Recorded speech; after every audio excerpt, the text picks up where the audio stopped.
I never check my Checking. personal email unless Check, I'm check. home, so Checking it's- audio. because I- Can you hear me? Check. Well, let's see what we got. There's a guy right behind us.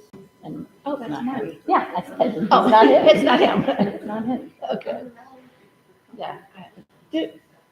Thank you. Actual colors that you just decided on. Because I was like, I can't. Oh, okay. So the thing is, Yeah. when I had follow-up I love emails that. with him, I don't know that I see on all of it. I said, you know, they have to, whatever. Here's the thing in the contract, here's the thing in the guidelines from the district. So this is what you should have been looking for. And I said, if there's something about or reappointment, you should have heard. And he said, oh, they did say something. So that's what this is mostly about. He's looking for a loophole. Yeah, he's not going to find it in this specific issue. He still thinks he has something to agree. Because he said, thank you for the contract. That reminds me, I need to Because I told him I don't think there's. email Michelle I Huffman. said, I do think there's something. And he said it. Hello. Checking the sounds. Can you hear me? Check, check.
Alrighty.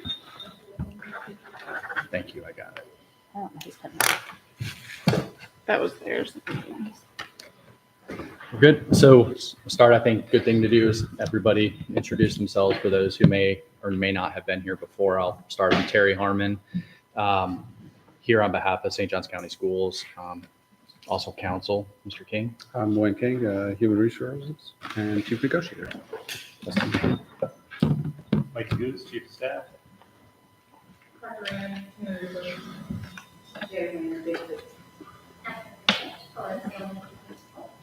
Loving Lowry, Government Relations.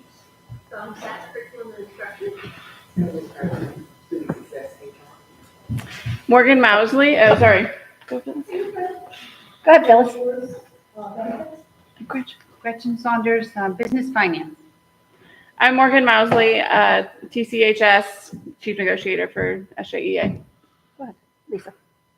Lisa O'Rourke, Orange Creek Elementary School, 17 years pre-K ESC BBK. Kine Sellers, speech and language evaluator at 6 schools in the north end of the county. Jennifer Jurek, teacher at Crookshank Elementary. Tammy Whitaker with the Florida Education Association. Sally Cunningham, teacher at Hartley Elementary School. Jessica Shadow, Asian Man Business. Oh, hi, Shara Rakowski, Jessica President, food service worker at East High School. Marty Westall, instructor at St. Augustine High School, and also the first vice president of youth. That's the gentleman trying to get in.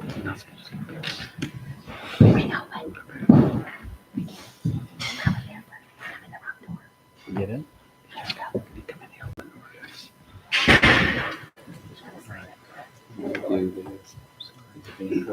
Yeah. Okay, I think that's it.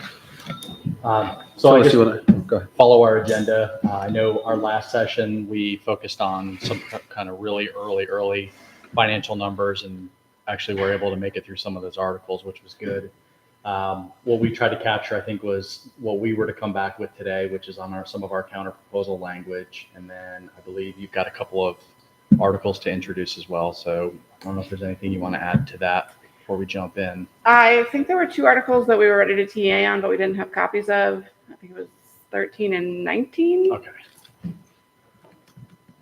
don't know if we want to add those today. Yeah. Yeah, there's our MCQ printer over there. I saw that. It's 13 and 19? Yeah. I'll check. Rolling.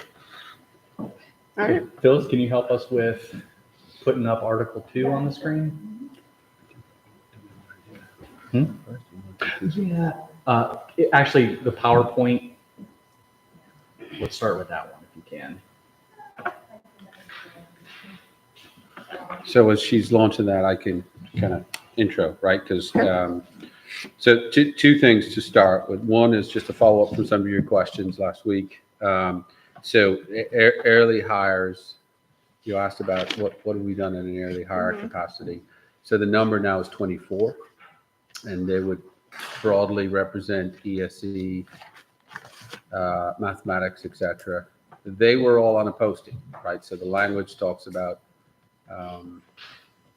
advertised. So they were all advertised. One ESE that was an early hire outside of a posting. Those are qualified numbers that you would ask for. Okay. So, and we could break it down even further by subject, but you'd ask for that as part of one of the discussions. So what I wanted to do, and some of this, and just Ms. Mousley and her team have already seen some of them that we're going to present. But in talking about early hires and early transfer, and what we've tried to repropose, because obviously part of your vision is to have some of this narrowed into the contract. Some of these MOUs may have been visioned at a different time as well, right? So I'm going to try to give you, because I'm not sure we're a million miles away, but I'm going to try to give you what our philosophy is now in human resources. So I think we want what you want. We want our employees to be where they want to be. We want our employees to have access, proactive access to positions or postings, or transfers, if that's the language. That's what we want also. What we're asking is, or what we want to work on through our teams, is just more of a systemic approach to it, because it does lead, or does have deep effects on recruitment and retention, right, for instructional and support employees. I put the support employees in there too. Some of this we can talk about when we get to that.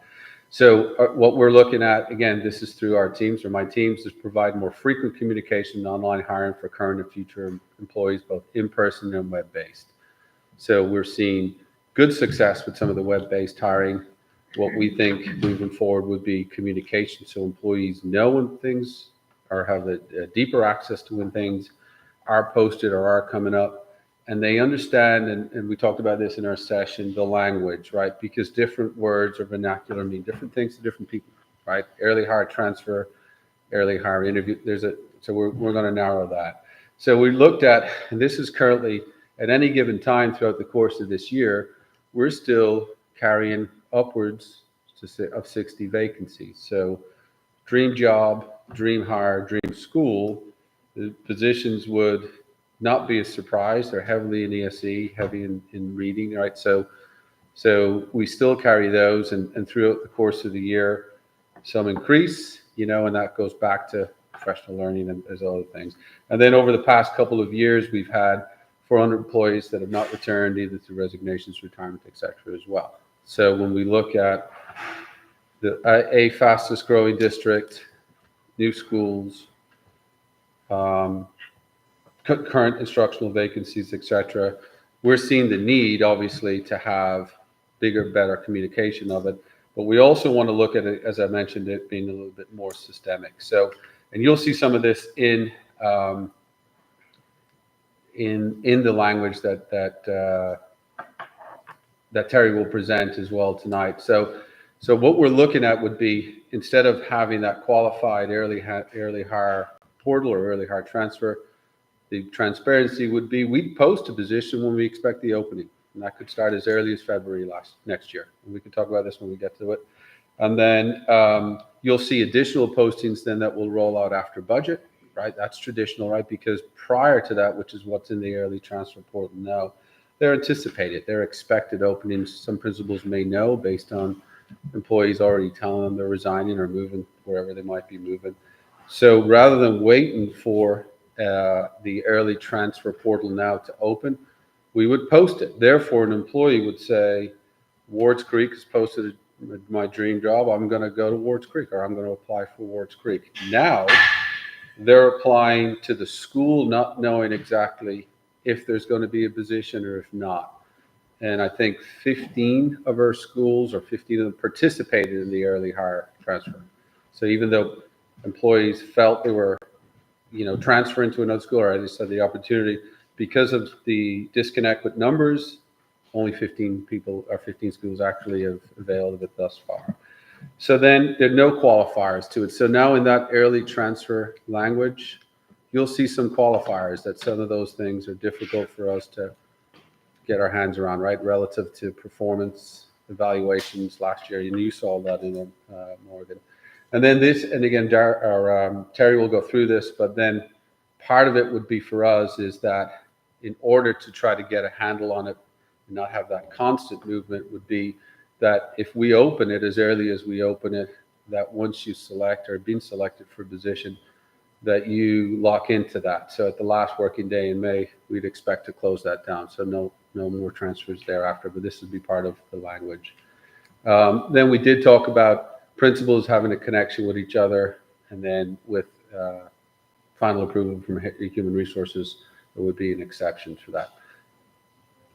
You'll see that presented, but I just wanted to show you or give you really our philosophy for that. We want the same thing. I don't want somebody who wants to be somewhere and we, because of our lack of a system, didn't give them the opportunity to do that.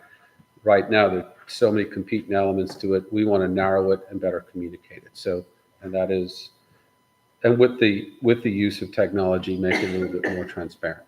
That's our goal. So throughout the language, that's the lens that we were coming from in Human Resources. I know that you've seen it already. I just wanted to qualify it for the entire group as well. And it may take some time, again, to look at vernacular, to look at what we call things, to look at lists that are called reappoint, no slot, all of that. I think over the course of time, it's been a unique year with opening of schools and stuff as well. But I think we can get there if we've got some of the same philosophy on it. So I just wanted to give that as a prelude. Okay. And we do have articles, Terry will go through those. Yeah, you can pull up. So start with 2. Mhm. Close. We don't have copies for it. Oh, we do. Oh, we did. Thank you. Tammy likes copies. Tammy's not. There's got a couple. Got it. Go ahead. It's not Tammy. That's good. All right.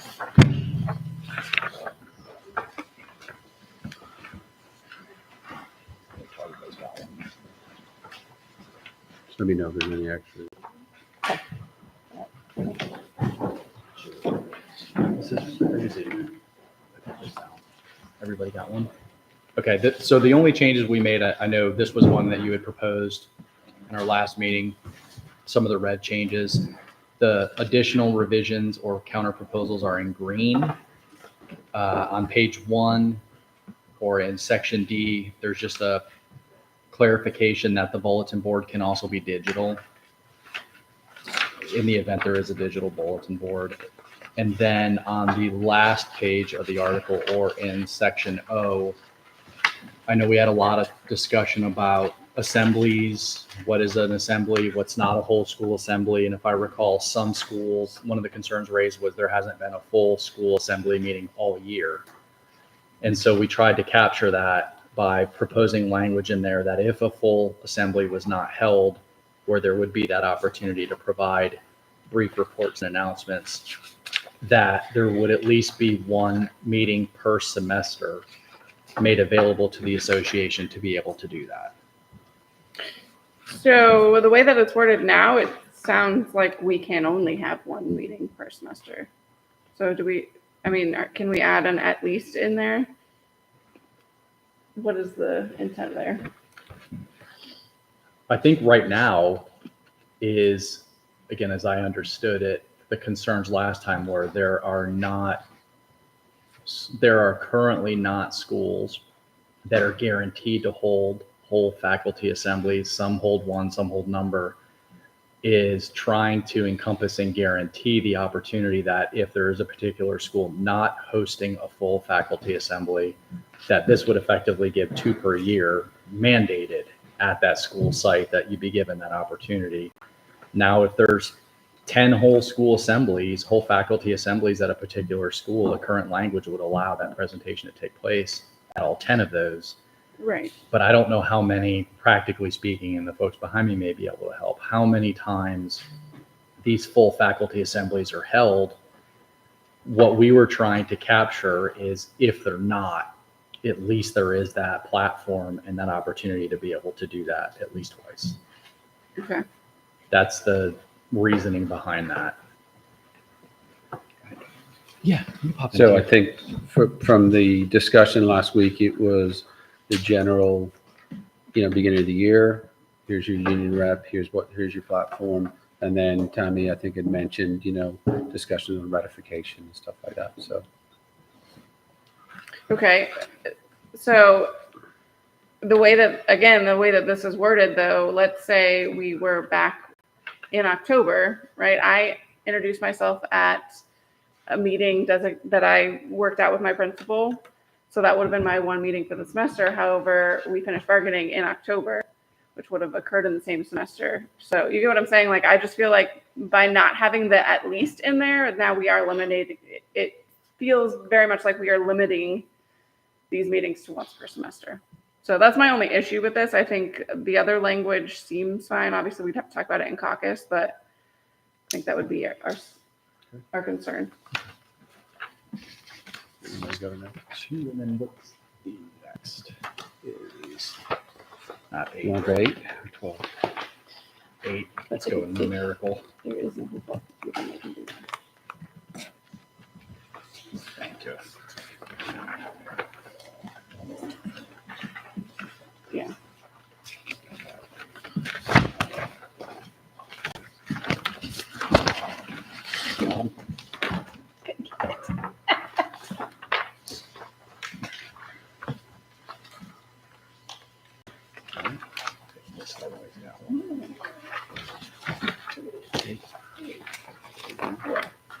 There's extras. Thank you. Oh, the extras are down there. Okay. Huh?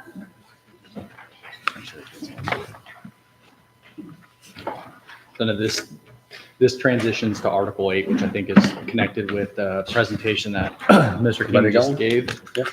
And again, recall, I think from our perspective, currently the early transfer window is captured within an MOU. And understanding, I believe at the last session, or maybe it was the first one, that there was a desire for that to be collapsed into the contract. And I think from our perspective, the MOU itself was procedurally pretty rigorous. And if it was something that was going to be captured within the collective bargaining agreement, that it needed to be a little bit more procedurally friendly. And so to kind of summarize, you all can read the words obviously, but the idea here was that there would be that open window for transfers all the way through the end of May that would correspond to any position openings. They would all be applied for online. And then at the end of May, it would close. However, there's a section 4 that we added that if after the last day in May, there's a scenario where a particular teacher would like to transfer and both principals are in favor of it, the current principal where the student or where the teacher is and the school at which they would like to go are in favor of it, then there is an opportunity to seek that with the approval of human resources. I know current MOU language talks about if you can secure your replacement as one example. So the idea here is really to Mr. King's point is trying with there being open positions, with there being turnover, with there being new schools opening, really the HR need to make sure that there is a stable workforce, but still giving that opportunity, like Mr. King had said, for folks to be able to go where they want to go. And so if I think from our view, if it was something that's going to be taken out of an MOU and placed within the bargaining agreement, this would be our proposal on that. And then there's just a little bit of language at the end as it relates to the opening of new schools. I believe also currently within an MOU, this would be, our proposal would be if we want to collapse it into there from the MOUs, just a couple of small changes, well, not small, but a couple of revisions to the current language that's within the MOU. Can I just speak to the Yeah. D on the, Mr. King will talk to D. just so, our schools, right? So the new school piece. So I think it captures most of the language in there as well. The only big qualifier in there was the principal will hire more than 50% of their staff. So it was 50% of the 80%, right? So the 80% is the initial. So I just wanted to make sure that's there. We've changed some of the dates just because when you come back from the break, trying to get all to those schools, we did make it to all of the 6 affected schools this year. When I say we, human resources teams, to address the entire faculties about transfer and about that they would have a position this year. So we wanted to make sure that was in there as well. So I put in there in 1 our district human resources.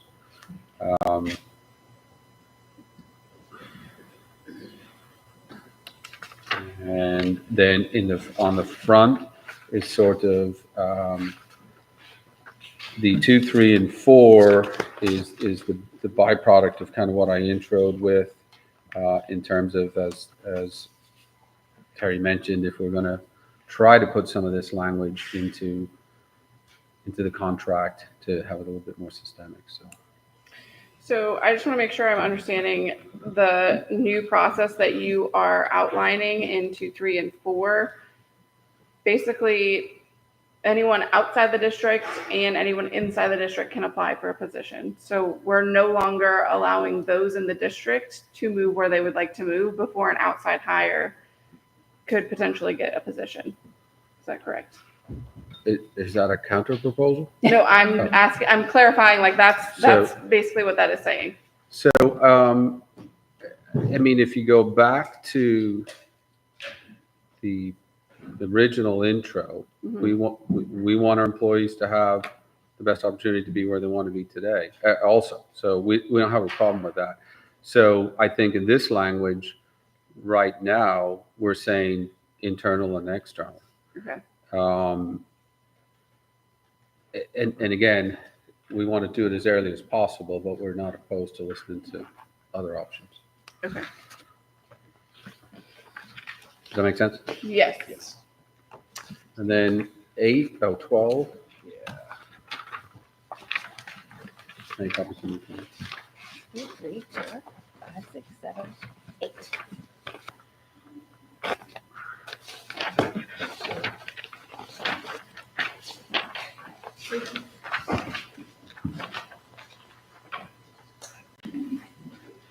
Okay, uno más. Awesome. Yeah, I don't know if there's another one. No, we're good. Can I Got just that pull it one. up on this? Oh, thank you. So, and Morgan, I would assume that you've seen the changes already. So just in B, green there, we're just looking at the days, right? So just what has been past practice is repost and internal only should be posted for 3 calendar days. I was just sort of qualifying that language.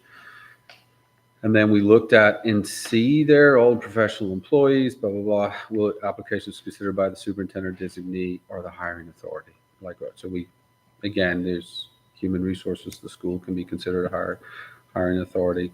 And then in E, we pulled out all of that language relative to the discussion on, the hiring during recruiting season, hiring people outside and qualifying that with a number.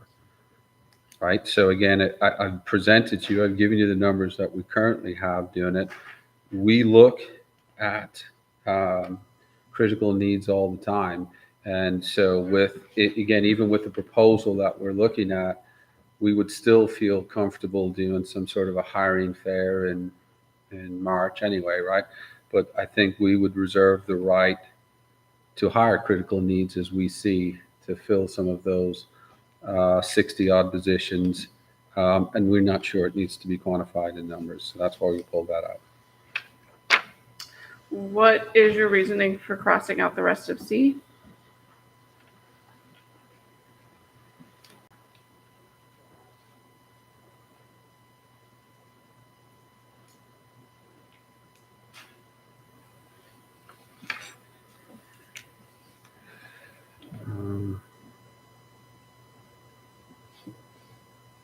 And again, I think we reserve the right to hire, right? It's my responsibility, my team's responsibility to hire and hire the right people, right? So I think we're just some of it was language that I think has been there for a while. I'm not sure the superintendent regarding recommendations to fill vacancies, is it? I mean, I think it becomes the hiring authority. I thought it captured it with what we would just changing it to the hiring authority. That was it. Okay. I think the problem lies in the professional employees will be given preference over new hires provided they are properly certified and qualified. Again, you just said that 400 have not returned. So maybe they would have returned if they're given preference to the school that they want. Right now, we're just ensuring that they're for sure not going to return by having that strucken out. So, but and again, I'm not sure the data supports that. Like, I think the data, if our philosophy would be, we're going to work, and we're doing that now with reappoint no slot. We're going to work to get our current employees where they want to be. I'm not sure that that's the only qualifier on it. I'm saying, but again, it's just our proposal, and feel free to. yeah, we don't need to do that right now. We'll caucus on it. I'm just this very much. I know we need to recruit teachers. Obviously, we always have vacancies, but we also need to retain teachers. And I feel like all of these changes are not helping to retain teachers. It very much feels like these changes that you've made are that you're more concerned about recruiting teachers and not giving people their fair shake of what school they want to be at. So I would say two things. I think that's wrong. I don't think that's accurate. I think we haven't had the opportunity to work on these conditions.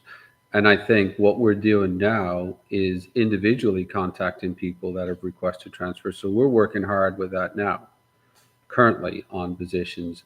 The positions that are open or vacant are still those critical needs. So we're at a fair and there are ESC teachers or whatever, pre-K. I mean, we just think we're not at the expense of current employees.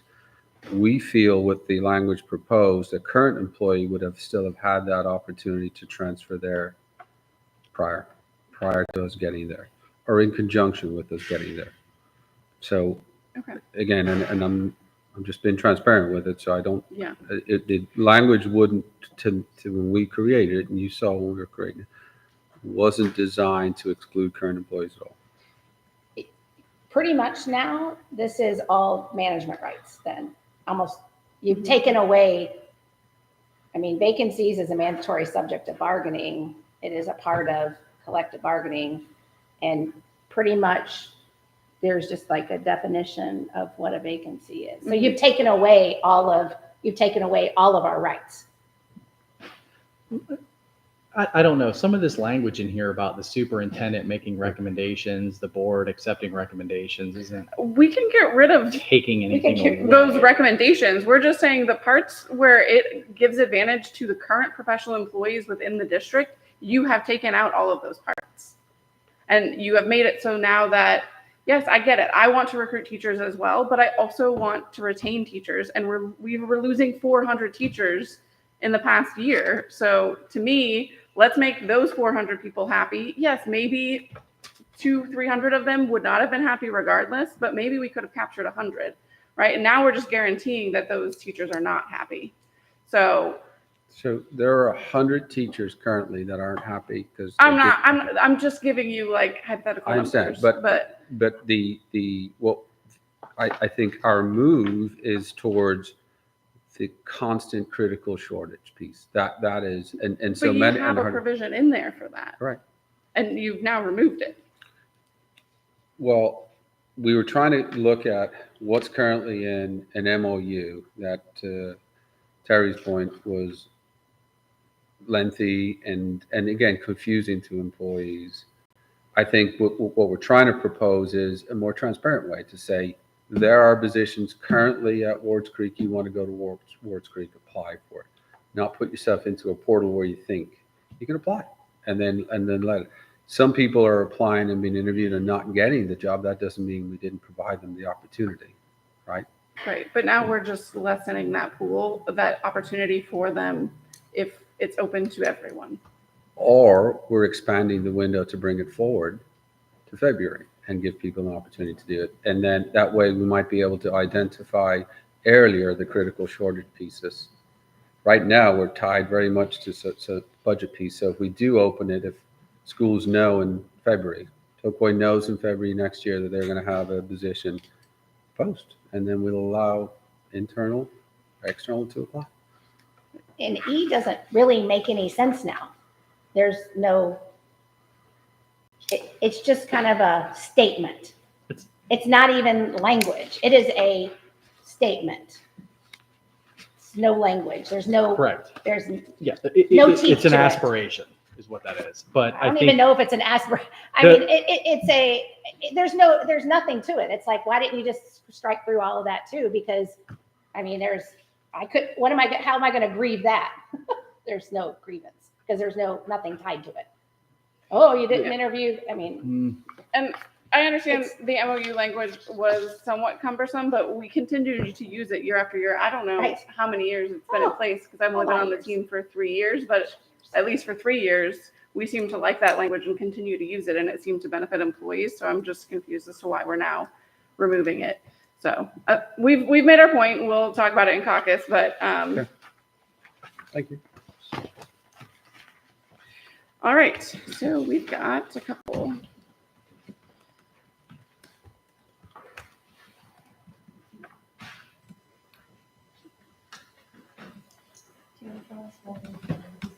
Yeah, that probably works better.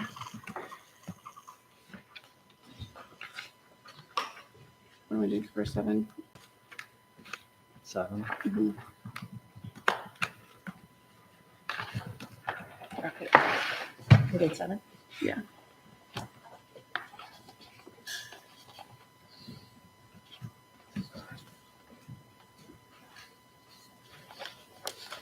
You're already saying that. Hmm? You're already saying that. You're not even so secretive with it.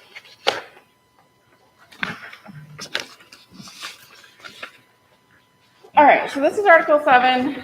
I'll share. Oh, Gretchen. Oh, Gretchen, you get your own. Article 7. We are not trying to change the meaning. We are basically trying to make it more clear that if a teacher were to not understand what their authority is as a teacher and what their protections are as a teacher, we felt that under 1 and 2, it was very vague, and some of the language we were not super fans of.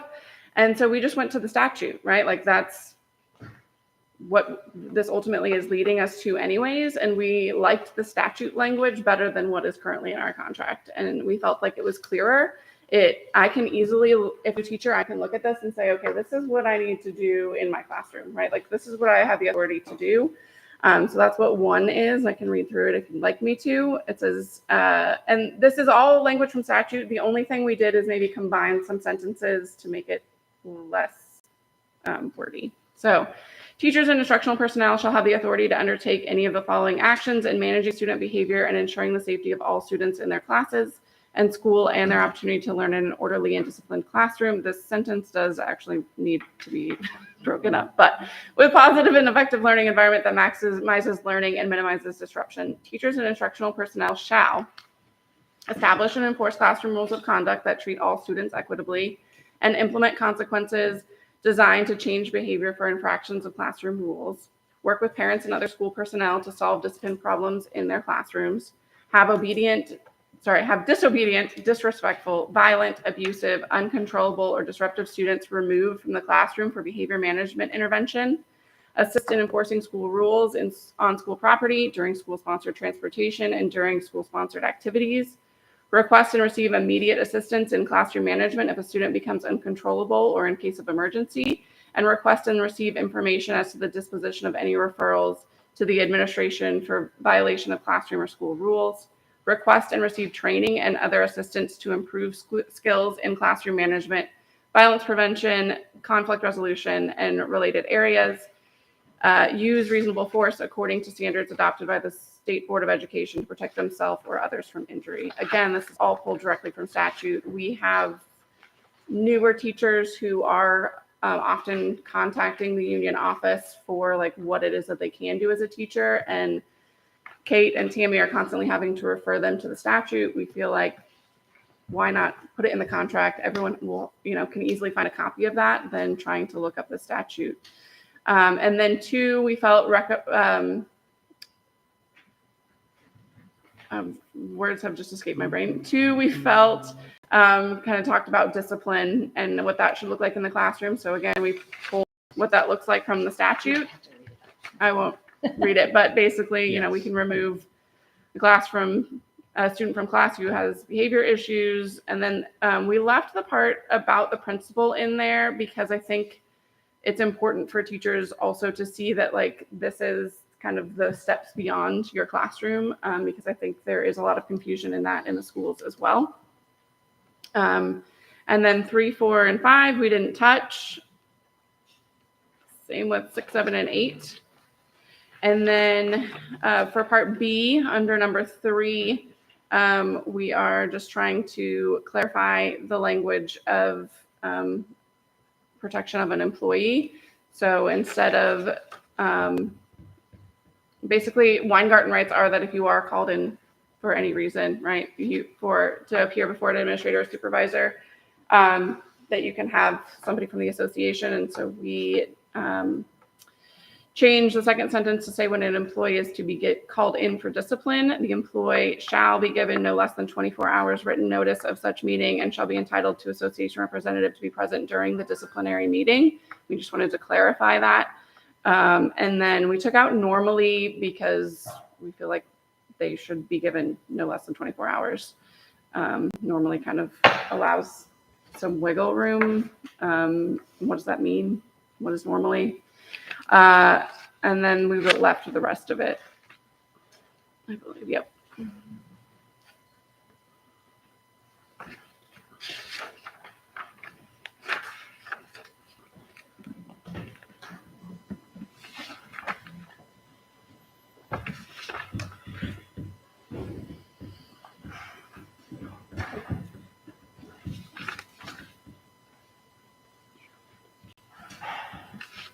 I don't have any questions.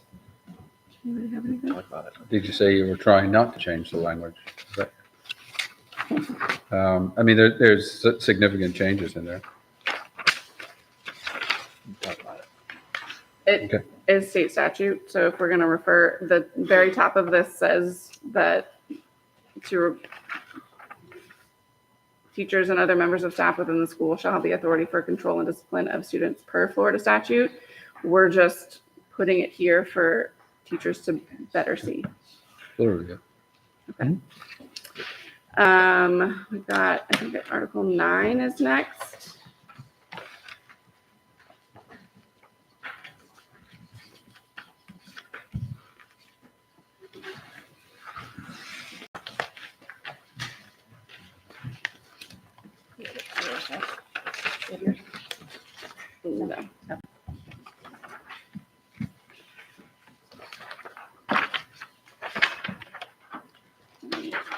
No. I don't know. Let's see.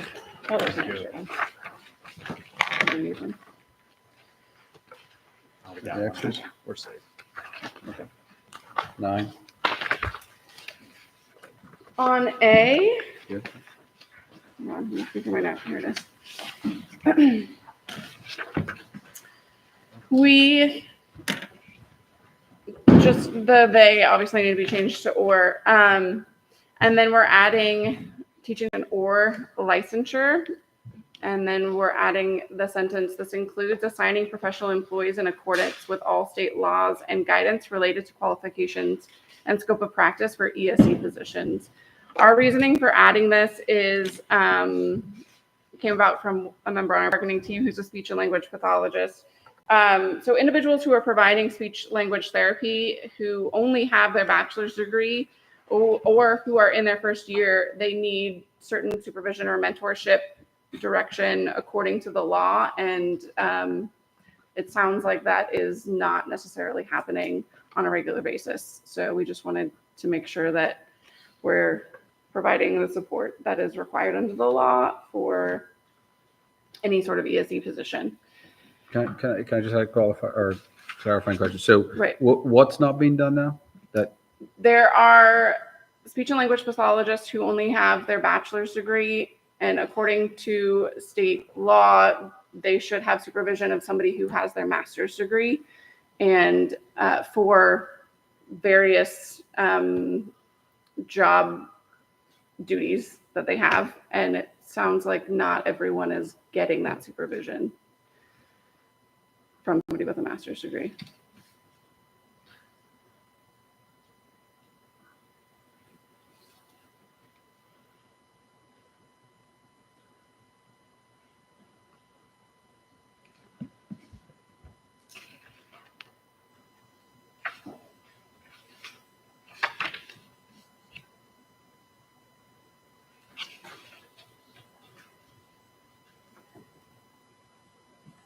No questions. Okay. B, we just tried to capture more what is actual practice at schools. I feel like the language for B was a little outdated. So we all kind of discussed and said that basically our principals are sending us some sort of document that says, hey, give us your preference for next school year and what grade level you want to teach or what subject you want to teach and whatnot. And so that's what we're trying to capture here is instead of we're presenting a written statement of our preference for the following term, we are returning our preference for the following school year to our administrator. I know we're splitting hairs here, but I just feel like it's clearer for those who are not familiar with that process. And then this says the process is not to be used for transfer to another school. The principal or designee will send a reminder, and we clarified email or letter, at least 10 days prior to the deadline date. I'm not really sure where the 30 came from, and we all feel like if you send us something 30 days and a reminder 30 days in advance, we're gonna likely to forget. Whereas if you give us a 10-day window, we will remember to do that more likely. So that was really just to capture, we're not trying to change what B is trying to capture. We just put it in language that we felt teachers would understand. No questions from me. Okay.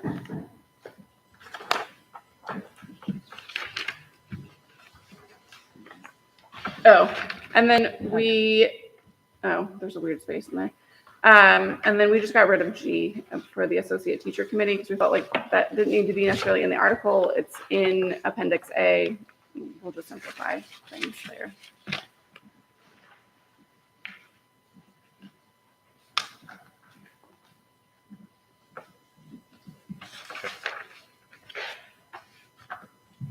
Okay, and then our next one is 11, leave.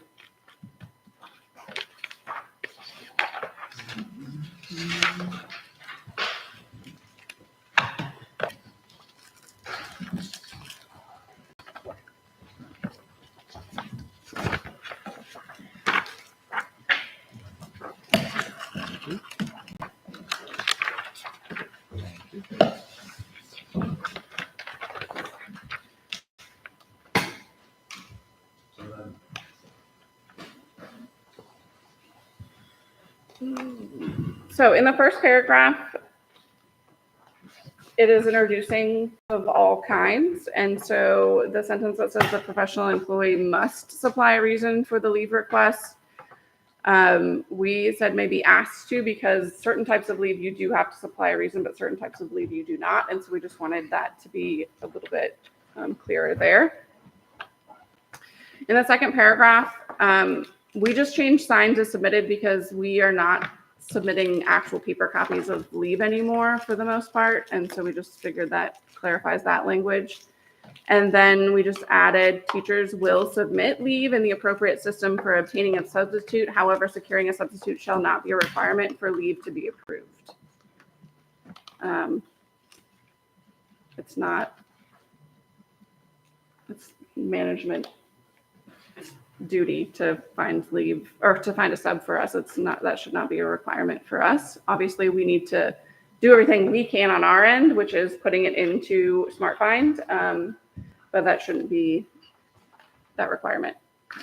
The next change is under one sick leave, the second paragraph. We felt this was outdated, and we're open to you explaining to us what this was supposed to mean, because we were all somewhat confused and not sure on this process.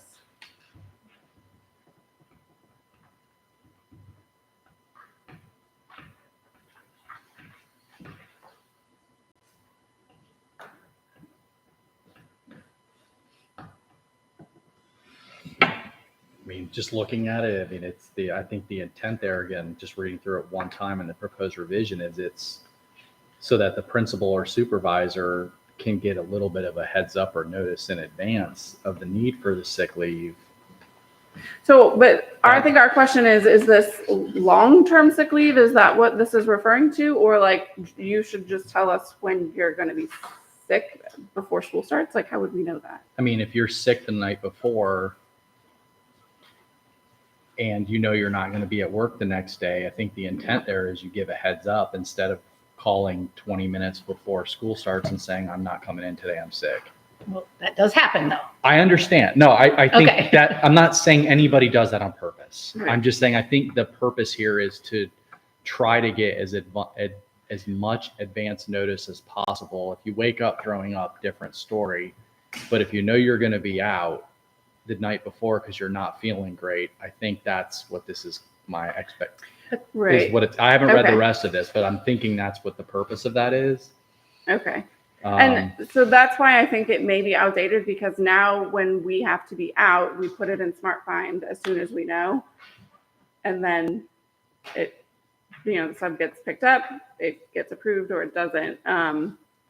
So I think that was our thought for this, is this just seems outdated. We've already said that the person needs to put in to the appropriate system to find a sub, and how many days we're going to be out. So that was our reasoning for. I think crossing that part of it was if we don't know, we hire a sub or we secure a sub, Mhm. As the management, right? Then the employee comes back to work, we were already paying for the sub. So maybe that was part of the Okay. discussion, but we'll take that into Okay. consideration. Our next change is on number 6, religious observance. 6. So it currently had that a person of any faith who is scheduled to work on observed religious holidays could request in writing and shall be granted up to 2 days per school year. And then they would need to make up the time as mutually agreed by the principal and the professional employee during student contact time. So we increased it to 3. Our reasoning behind that is our calendar is based on the Christian faith, and that works out for Christians, right? So we've got Christmas Eve, Christmas Day, and Good Friday that we typically get as paid holidays. So we felt like that was equitable to give somebody of a different religion 3 days if they needed it. And I think there's I can't remember all of the other religious holidays, but anyways. And then the reason we crossed out the second part is they can't make up student contact time. That's not a thing that exists. And B, if we just get paid holidays, or anyone gets paid holidays if they happen to be of the Christian faith, then they aren't having to make up their paid holidays. Why would somebody of a different faith have to do that? And so we just want to make it equitable for everybody, no matter what faith you are. So this would just be 3 paid holidays. They would have to submit in writing that they are doing it for religious observance, and but yes. So it's not just I want to take off because I want to take off, right? There's an actual holiday. They're of the Jewish faith, or they're of the Muslim faith, or whatever it is. And so tell me if I'm wrong here, but I'm Mhm. looking at the school calendar and I don't see any of them designated as religious observances holidays. they're not, but our calendar is inherently favoring the Christian faith, right? Our winter break just happens to fall over when Christmas Eve and Christmas happen every year. We happen to get Good Friday off every single year. To me, those are paid holidays, right? That person of that faith, because we tend to follow that calendar, they are benefiting from that, and it's inequitable. So I just think on the language, so obviously the student contact time can't be made up. I get Right. that, but I think it's two things. One, the days that you mentioned are obviously school holidays, right, for students as well. Mhm. So there's students still in the building in these additional days that Right. you're looking at. So the idea, whether or not it's 2 or 3 days, the idea would be that time is made up with students, and that's why I think some of those examples were listed as after school remediation, after school, when there are students on campus. And again, I that's just because the difference, be it, and I'm with Terry. I'm not saying it's a religious thing, but the difference is these are days with students. Right, but And those no students on those days. The Right. other days that. But I'm thinking about Tokoi Creek. If, let's say, I were of the Jewish faith and I decided to take off those 3 days around Jewish holidays, there aren't after-school remediation programs for me to make up those hours. So how am I making? I think up those were hours? listed as examples. So Right. I think the thing is to make up the time, because no matter what your religious faith, you're also getting the other days. You're also getting, True. so we're not saying you have to be a certain religion to get the other days off. So Okay. the idea is to try to make up that contact time with students, and there may be ways. I mean, there may be ways remotely as well. I think those were listed as an example at the time. So. Okay. Bereavement leave is where I think we're probably making the most changes. We struck out a professional employee who has utilized all of their regular sick leave, so they have a 0 sick leave balance will be granted, and we are asking for 5 instead of 3 days of bereavement leave per contract due to a death in their immediate family or a parent who suffers a miscarriage. Bereavement leave days do not have to be taken consecutively. So let's say I go to a local funeral for somebody of my immediate family, and I only need to take off 2 days, but then unfortunately 6 months later another member of my family dies, I can use the 3 days during that time. We left what an immediate family is defined as, and that the district can require proof of death. We struck out employees will not accrue a negative leave balance because of bereavement leave, because we are taking out the fact that they have to have a 0 sick leave balance. And just added that they will not be charged against the employee's sick or personal leave, and then they are obviously non-accruable. So if you don't use them that year, you don't get to have them go over to the next year. I will say that I searched a lot of contracts, and a lot of people have paid bereavement leave now.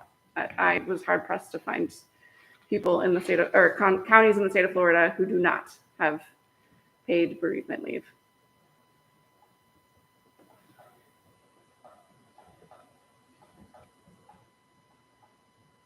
Okay. And we added 8.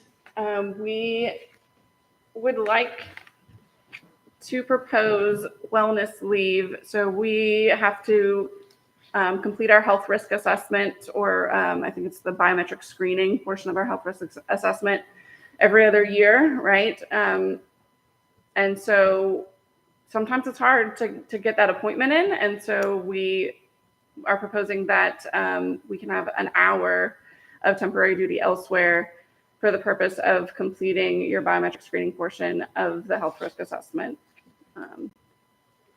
And so obviously that would not be every year, it's just for the year that you have to get your assessment done.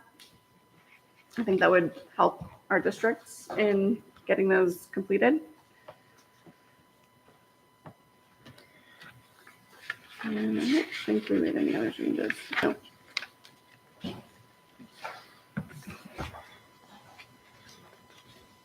And on the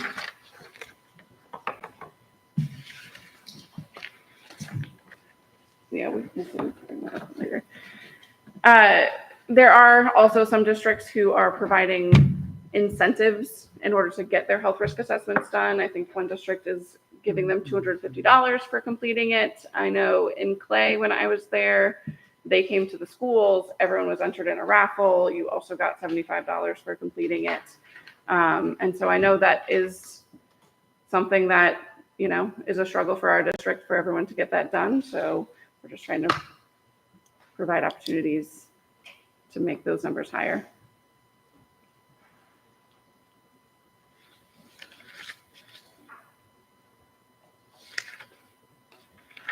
So, ask a question, Dave. So the other districts that pay for bereavement leave, Mhm. so you get paid if you have bereavement leave now, if you have leave, right?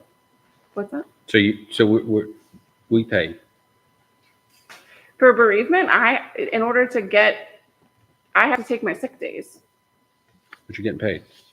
Yes, but let's say like this, our thought here is especially for, let's say, working mothers, right, who are constantly having to take off because their kids are sick, right? So this is who this is going to affect the most. I've got I don't know how many days saved up because I don't have kids, right? Like the only time I have to take off is when I am sick or when I need a doctor's appointment. But working moms, working dads don't necessarily have that luxury. And so for them to have to be at a zero sick leave balance in order to take bereavement, they're now taking away days that they would maybe need to take off when their kids are sick or when they are sick. So This showed up on the survey a lot. quite a On bit. our bargaining survey, why don't we have paid bereavement leave? Why don't we don't have to use our sick leave? Why many other places, other school districts, businesses, everyone offers a day or two or three. Why do I have to use my sick leave is a different question than why don't I get paid? But that's what this is saying is that you are, instead of having to use your sick leave, you can take these days of leave without getting docked pay. And I'm not having to use my sick time either. Which ultimately could affect retirement, because sick leave, you get paid out. You know, it's a cost factor as well. And I'd be happy to share with you how many districts I found have paid bereavement leave, if you would like those names. I'll find it. But thank you. Is that it? Yep. All right. Do you want a chance to Yeah. talk this? Would you like When are 7? we meeting again? Back to the 30th. I just wanted to make sure. I have- Start to do, till 7. Yeah, just. 'cause I April don't- 30th is our next. I know everyone's kind of fraught after the insurance meeting too, but. at least we Terry and can- I didn't get home till 9 o'clock last night. We had Where were bargaining you? session in Flagler. So. Right, Jesse, we're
guys good. wanted copies. Your team wanted physical copies. All right, we're ready to, All right, do you Converse. guys want to You go ready? first, or do you want me Okay. we'll let you go. to? Okay. You're welcome to. Article 2, Yes.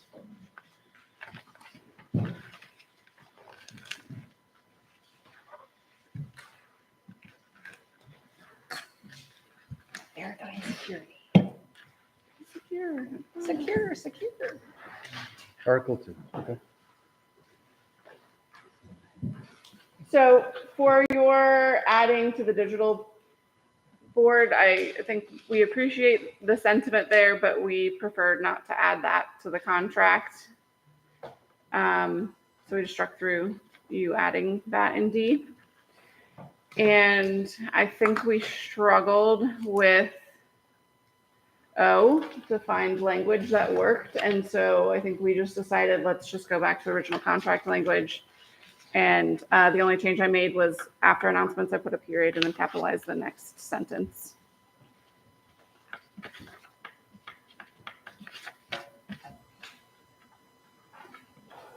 So can you read what O would be? Yes, it's Sorry, the I see association. it. Yeah, the association faculty representative shall be given the opportunity at the close of each regular faculty assemblies. I should say assembly. It should be each regular whole faculty. No, whole was never original contract language. Okay. So each regular faculty assembly, I think it was faculty meeting. Assemblies needs to be out, sorry. I'm so sorry. The association faculty representative shall be given the opportunity at the close of each regular faculty meeting to present brief reports and announcements. Provided in any school which does not hold regular faculty meetings, the representative shall have this opportunity at faculty meetings that are held. So again, we just went back to regular contract language. If I changed anything, let me know. I'm gonna check. We put it on. I get it. Oh, gosh. Here's the ring.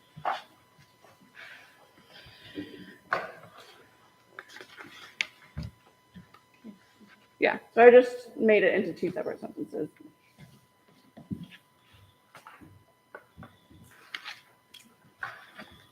Or we can get rid of provided that and just start with in any school that does not hold regular faculty meetings. Yeah, that probably makes more sense.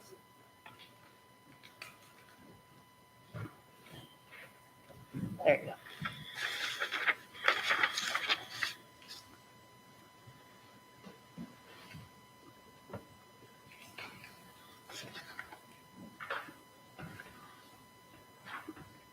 Okay. Okay. So that's how it reads.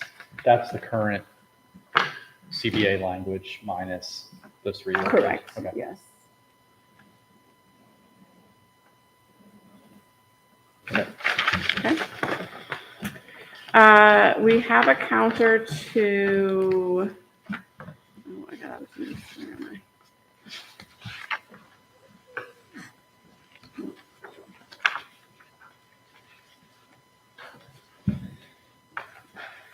There it is. 8 and 12, right? To just to 12 tonight, and we'll talk about 8 in just a second. For B, we just struck through. We're fine with reposts being posted for 3 calendar days. However, instead of shall, we put may, and because I think that gives the principals flexibility that they could post it for longer if they wanted to, or.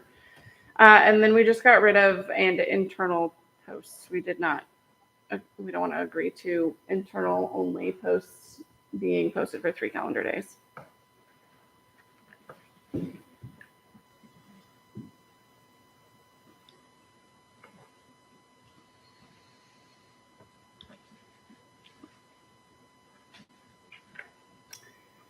C, we put back pretty much everything you struck through. So professional employees will be given preference over new hires, provided that they are properly certified and qualified. When 2 or more employees apply for a vacancy, the most qualified employee shall fill the position, provided they are is that supposed to be? They are appropriately certified. We're fine getting rid of the decision of the superintendent regarding recommendations to fill the vacancy as final, following final action on this recommendation by the board. We left that struck through, and then just put back in all professional employees who have applied for the position will receive a written notice of action taken. We're putting back in D. They shall not be required to take a skills assessment. And then we are putting back in some of E. We agree that you guys will need to early hire for critical needs positions. So we just somewhat simplified that. And so E would then read, the association and the board recognize the importance and value of employing teachers in critical certification areas and during teacher shortage periods. In preparation for the next school year, the district may early hire critical needs positions without advertising. And then we're fine leaving the rest of that struck through like that. Capture what you guys needed it to capture, and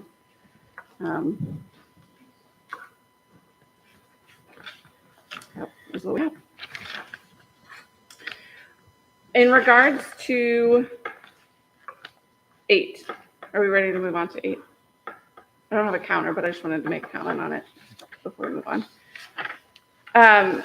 We appreciate and agree that there is a need for conciseness in the language. So we're in agreement on that. However, we do strongly feel that there needs to be protections for experienced teachers who are currently in the district. And so we need some more time to find a way to meet in the middle on this situation and this language. So. Gotcha. All right, we'll give up control.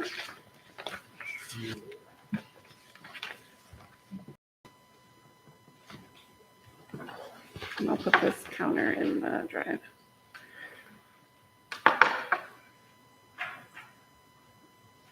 Thank you. Mm-hmm.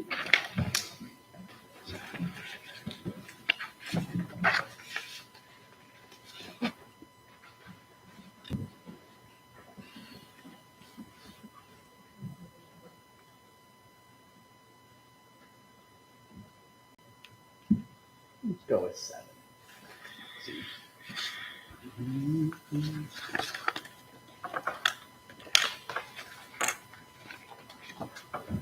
Tell me when you are.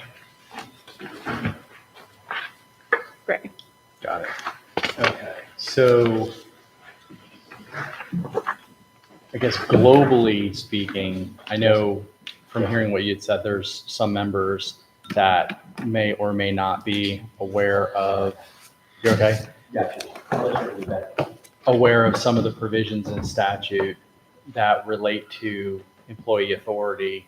So the addition of some of these provisions from what I think it was 1003.32 was almost intended as informational so that employees would have easy access to understand what some of those protections were. Our perspective is in looking at some of it, it was that some of the language strike-throughs that you had proposed, we are good with. Some of them really don't say much. Some of them do. And so I'll just go kind of down in line. On the first one, under A, and you'll see why the in accordance with Florida law is really just a different way to say what you've already got there instead of saying per statute. On 1, your proposal was to strike through everything. I think the first 2 don't say a lot, but the third does, which is kind of giving that guidance of the first responsibility. So we propose the counter to your counter would be to leave that in, but accept the deletion of the first 2 sentences. And then as it relates to the inclusion of the statute there, our perspective was if it's in statute and it's referenced at the beginning of the article that it shall be in accordance with law, because the reasoning was that it provides kind of easy access to that information.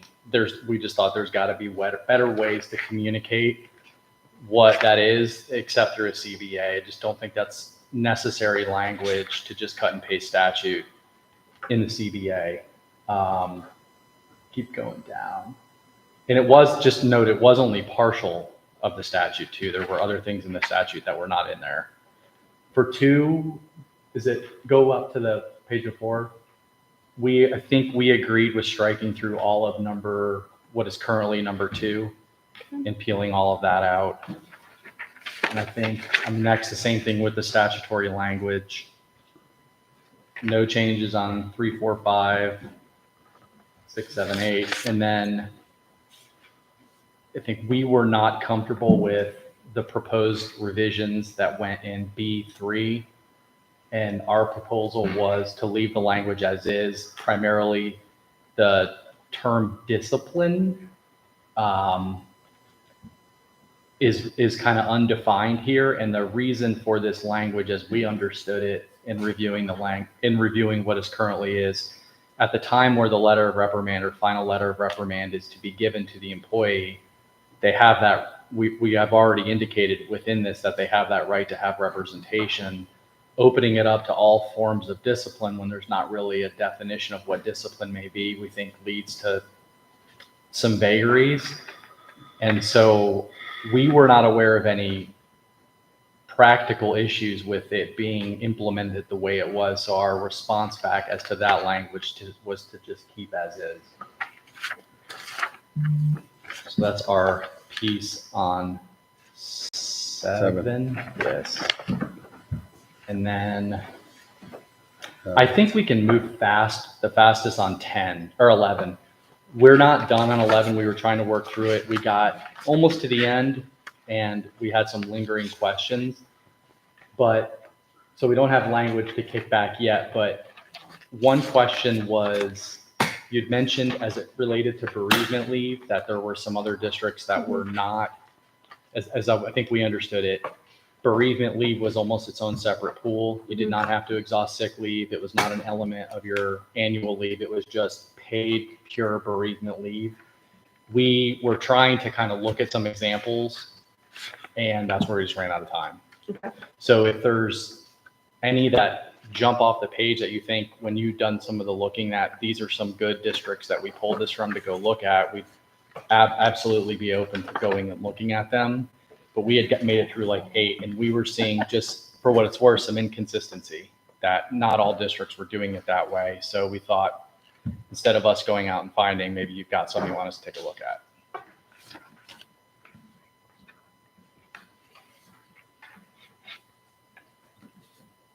Okay. Wait, I don't understand.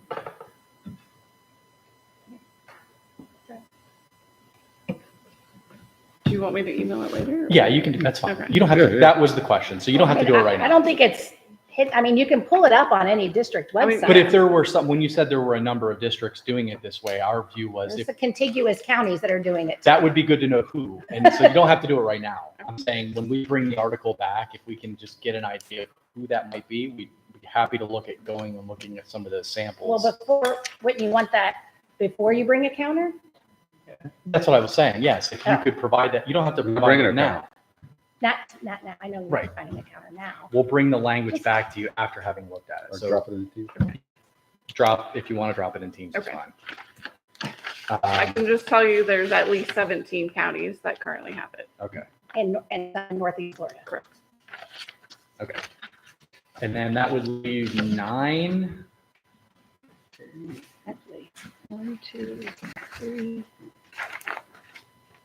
Got that up there 3 already? in Northeast Florida. Yeah, we did some searching. Okay, so our proposals, God, I hope we can track this. As it relates to A, the first sentence, I think we were, Phyllis, I think we were okay with, yeah, we kept licensure. Your addition was licensure. We're good with that. And then we had just talked about that there are scenarios where it is permissible under the law for teachers to be out of field or to have other certification that may not be a teaching certificate that would permit them to be qualified to teach within a subject area. So we just wanted to expand it to not just capture that we would put them in positions where they have a teaching certificate or a license, because of the expansion of Florida law allowing individuals to teach in certain areas, even without those two things. So it was really taking what you did and then expanding on it. We tried to look up as it relates to this includes assigning professional employees, is from what we looked at, there were three SLPs, who had bachelors, 2 of which are contract employees, so they're not members of the bargaining unit. And the third, who is a member of the bargaining unit, from what we understood, was getting the support that is required. Okay. And so that's why we struck it, is we just tried to figure out the basis of all of that. So we felt like it was already covering what it needed to cover. On B, we were good with your language. What I guess we were going to counter was deleting the last 2 sentences. The first few changes were yours, but the part about the principal reminding personnel, as we were talking through it, if the whole purpose of this is that we're giving professional employees the opportunity to notify the principal of their preference and assignment before the last day of school, is like, that's their choice to do that. We just don't want to have the principals have to remind them to do that, because if it's something that a person wants to do and they have a specific preference because they want to work somewhere next year, then they need to make that known. And it shouldn't be on the principal to say, hey, be sure to let me know where you want to work next year. So we actually proposed getting rid of that entirely. Just those last 2 sentences. And I think we're good with the deletion of the associate teacher committee, because it is in Appendix A. I think that's it on that one. Okay. We would need to have this again. Or we can wait till next time. Okay. Just clarify all the dates so they're all on the same page. Okay. Unless you guys feel like there's anything that we presented that you could PI on tonight. Let me look. We would need to talk about, I think, well, I think it'd be prudent to wait till next time. that's fine. Okay. Yeah, I don't think Figure it out. I think it could be pretty quick at the beginning. I think so. Okay. Yes. So I think we're at date setting, right? Or date reminding, or? Yep. And did you print those other ones? The ones from last, New computer. Morgan, the 2 that we Mm-hmm. you wanted reprinted from last time? Yeah, it was 13 and 19. They are in the, I'll try it again. I'll figure out how. they're just on the main, under articles. I'll show you. It took me a minute to figure it out. You have to literally go into a different work group. I'll show you on my screen. You go in articles, article 13 is literally the first one, and 19 is the second one. If it loads.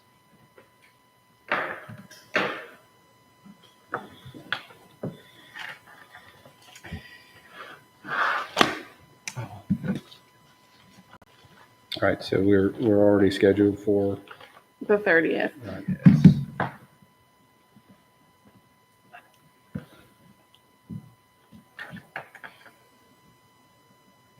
5:30.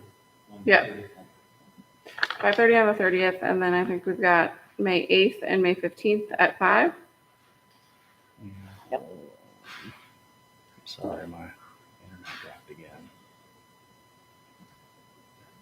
I don't know if we want to put on like the 29th. We could do it during the day, possibly. So I'll be off at that point. Just to get 29th another, of May, just to get another one on the calendar if we need it. Can be a day bargain. You had May 15th, right? Yep. And what was the other one? May. May 8th.